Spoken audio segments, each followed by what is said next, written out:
O que acontece ali agora no Supremo Tribunal Federal. Vamos lá. A captura da sociedade civil, a pessoa sai de determinada empresa, faz um estágio na agência e volta para a mesma empresa, mas é necessário, e o modus operandi desse órgão regulatório já está pronto, exatamente na Justiça Eleitoral. O que ocorre é que na Justiça Eleitoral, até por determinação constitucional, tem um âmbito somente nas eleições, mas o modelo realmente já está pronto. Obrigado, ministro Gilmar. Obrigado, ministro Flávio Dino. Ministro Fachin. Muito obrigado, ministro Dino, presidente, caros colegas. Faço essa breve intervenção, principiando por esta questão atinente eleitoral. Eu fui, na condição de vice-presidente, relator das resoluções que cuidaram das eleições de 2022. Portanto, esse é um tema bastante caro à Justiça Eleitoral brasileira e creio que essa é uma experiência que este julgamento deva, sem dúvida alguma, preservar. Portanto, a experiência levada a efeito é uma experiência importante porque evidencia um equilíbrio entre uma dimensão regulatória e também a regulação autorregulamentada, porque aí houve uma conjugação de interesses bastante convergentes nessa perspectiva. Na verdade, pediu a parte apenas para, enaltecendo desde logo o voto, e robusto seria, obviamente, um adjetivo pequeno para referir ao voto do ministro Flávio Dino, mas preocupa-me a dimensão metodológica deste debate aqui no plenário, presidente, porque nós, e é compreensível, porque esse é um dos temas mais delicados, quizás seja o tema, pelo menos deste semestre de julgamentos desse tribunal.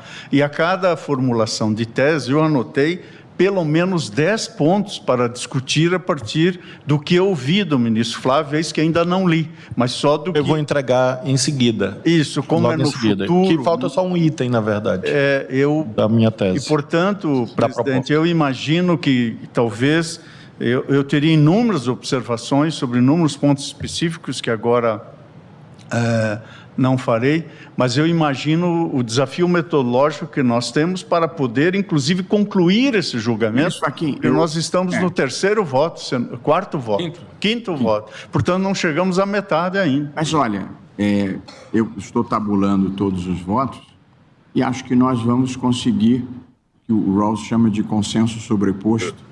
Quer dizer, eu acho que há muitos pontos convergentes e vai haver algumas divergências e nós vamos tentar parar. A minha ideia de condução do julgamento era ainda colher o voto do ministro Fachin, do ministro Zanin. Eu estou pronto. Não, e talvez o ministro Gilmar adiantasse voto, mas não vamos chegar à proclamação de resultado em nenhuma hipótese. Primeiro, que a ministra Carmen não está aqui essa semana e eu me comprometi com ela a aguardá-la. Segundo, o ministro Cássio pediu um tempo para reflexão sobre as manifestações, de modo que eu vou colher tanto os votos quantos queiram se manifestar, aí nós vamos tabular e aí vamos tentar ver os pontos de convergência e de divergência. Os de convergência a gente já está assentado e os de divergência a gente tenta aparar na medida do possível e o que não for possível vai haver votos vencidos. Perfeitamente. Como acontece. Bom, aí o presidente do Supremo Tribunal Federal falando sobre a votação, sobre o Marco Civil da Internet, o artigo 19 e a censura que se avizinha. O que fica claro para mim é o seguinte, com relação a isso.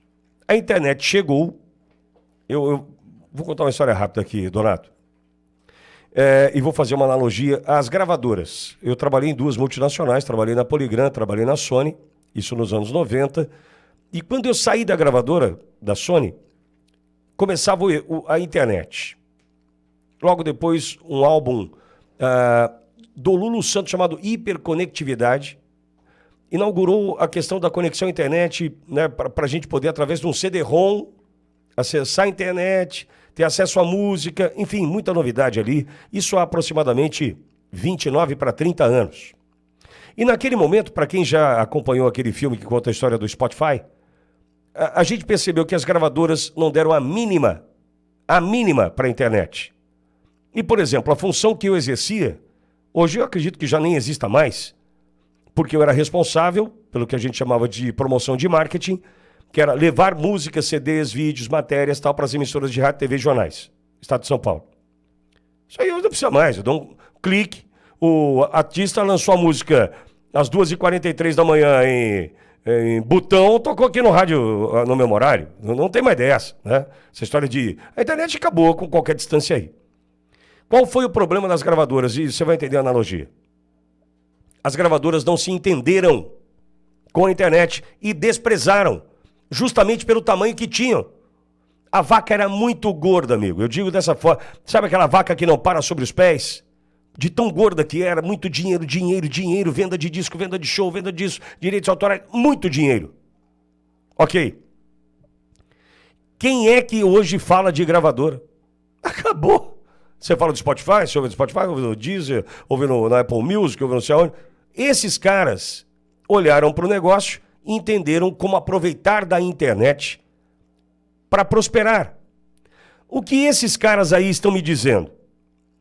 Que eles olharam para a internet, mesmo porque estamos falando de voto eletrônico na urna eletrônica desde 1996. 96. Como é que era transmitido o voto? Por dados. Já transmitia por dados. Concluo eu algo parecido com a internet. E eles estão dizendo para mim hoje, eles que lidam há tanto tempo com isso, com a tal da tecnicologia, como diria um amigo meu, eles estão me dizendo o seguinte: a gente não soube lidar com o que virou a internet e vamos acabar com a liberdade. Ao invés de aprimorarmos a relação do Supremo Tribunal Federal, da legislação, embora seja uma legislação que para mim já valeu, tá tudo certo. O artigo 19, Marco Civil da Internet, está tudo ok. Mas se eles entendem que avançamos, não sabem usar a internet, perdemos o controle, eles estão naquela célebre frase: não gosta da mensagem, mata o mensageiro. Até quando? Até quando? Eles vão... É com a peneira mesmo que a gente vai tentar tapar o sol, é isso? Não tem mais o que fazer com a internet. Não tem mais o que fazer com a internet, a não ser buscar se adaptar. E esse é um problema de vocês. De vocês. Que perderam quanto tempo? Estou falando de 29 anos, 30 anos. E ao invés de buscar tentar se encontrar, optaram por censurar.